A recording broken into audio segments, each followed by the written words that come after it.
Je suis le papa d'une petite fille qui s'appelle Sarah et qui est instruite en famille, qui a 3 ans et demi.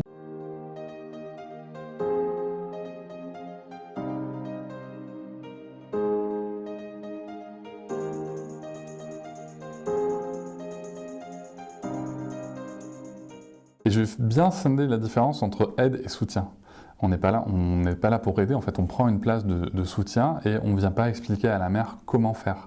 C'est-à-dire qu'on ne va pas lui dire qu'elle n'est pas compétente pour allaiter ou quoi que ce soit, on vient juste lui apporter du soutien. Donc pour apporter du soutien, qu'est-ce qu'on fait? On peut lui apporter un verre d'eau pendant qu'elle allaite, on peut lui apporter à manger pendant qu'elle allaite. Donc s'assurer qu'il y ait tout le matériel nécessaire, par exemple pour tirer le lait, le laver, l'aseptiser, donc le nettoyer à fond, et aussi commander potentiellement des petits bibs, des petites poches de lait, voilà, tout ce qu'il faut pour s'assurer que le côté logistique et technique soit assuré. Une chose très importante, c'est que pendant que la mère allaite, elle n'est pas en train de rien faire. Son corps dépense de l'énergie. On a souvent tendance à regarder la mère allaitante en se disant « c'est bon, elle se repose ».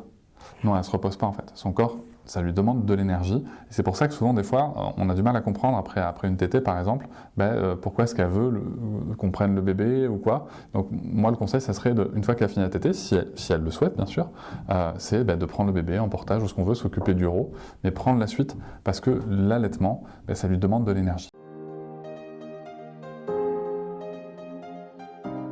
Une consultante en lactation et BCAC, ce sont dans la grande majorité des cas des professionnels de santé qui ont une formation, donc de certification sur l'allaitement, une formation internationale qui est très très exigeante, puisque c'est un examen qui est très lourd, qui demande aussi plus de 1000 heures d'accompagnement en périnatalité, donc c'est pas neutre, et c'est quelque chose qui est renouvelé tous les 5 ans, donc vous voyez, c'est vraiment quelque chose où il faut se tenir à jour. Et surtout, c'est la manière ce sont des personnes qui sont très compétentes pour accompagner les mamans, notamment dans une vision de dyade mère-enfant et parfois de triade aussi en incluant le coparent.